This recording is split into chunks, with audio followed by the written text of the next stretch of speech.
Jadi suatu ketika, ini cerita dari Imam Ahmad bin Hambal sendiri ini. Berarti kita anggap saja ini pelajaran dari Imam Ahmad.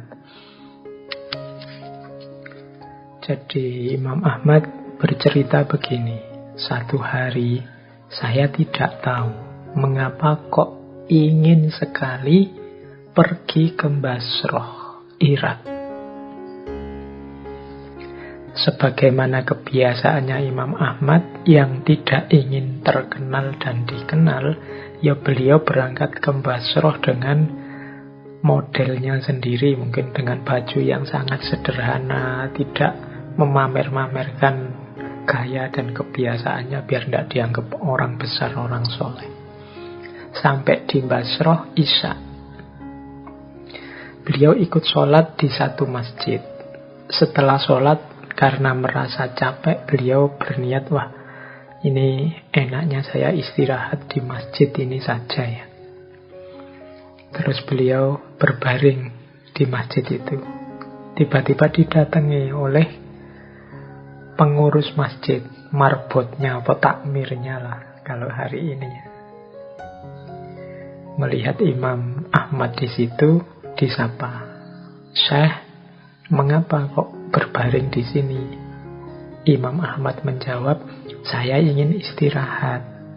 Saya ini musafir." Nah, orang yang mengelola masjid, penunggu masjid itu kemudian mengingatkan, tidak boleh tidur di masjid, keluar. Imam Ahmad pun didorong keluar.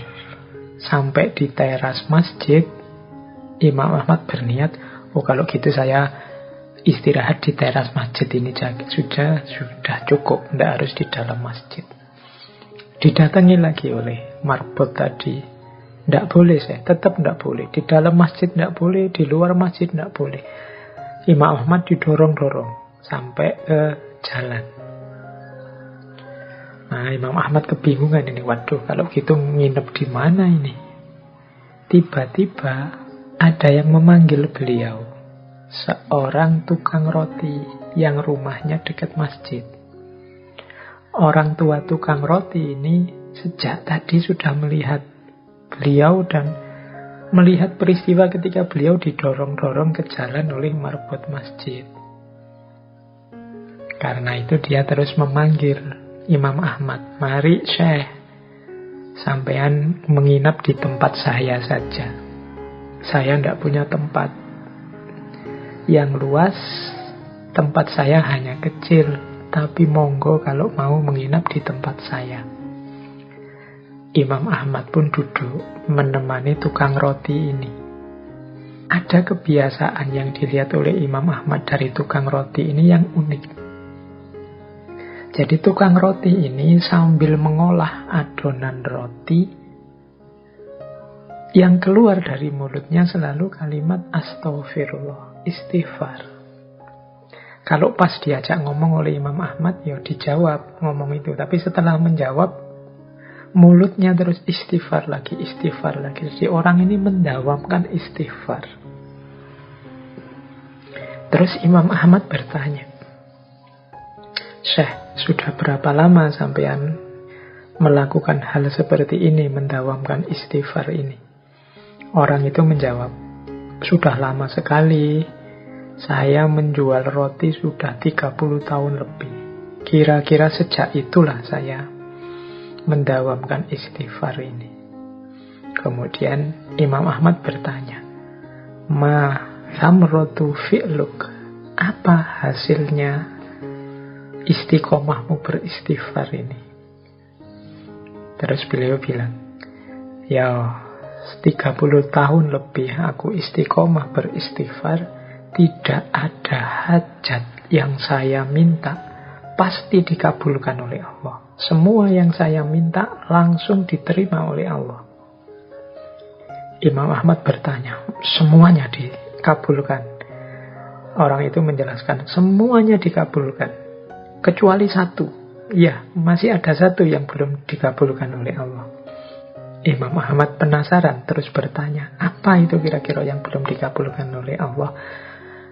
Aku minta kepada Allah supaya dipertemukan dengan Imam Ahmad.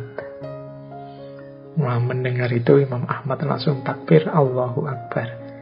Ternyata kata Imam Ahmad, yang mendatangkan aku jauh-jauh dari Baghdad sampai ke Basrah ini, bahkan sampai didorong-dorong oleh marbotnya masjid, itu ternyata istighfarmu, kata Imam Ahmad.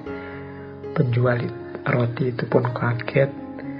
Allahu Akbar, dia tidak menyangka orang yang diajaknya menginap adalah ulama besar yang selama ini dirindukannya. Oke teman-teman ya, ini saya bawa cerita ini yang langsung dari Imam Ahmad untuk mendorong kita melakukan istiqomah.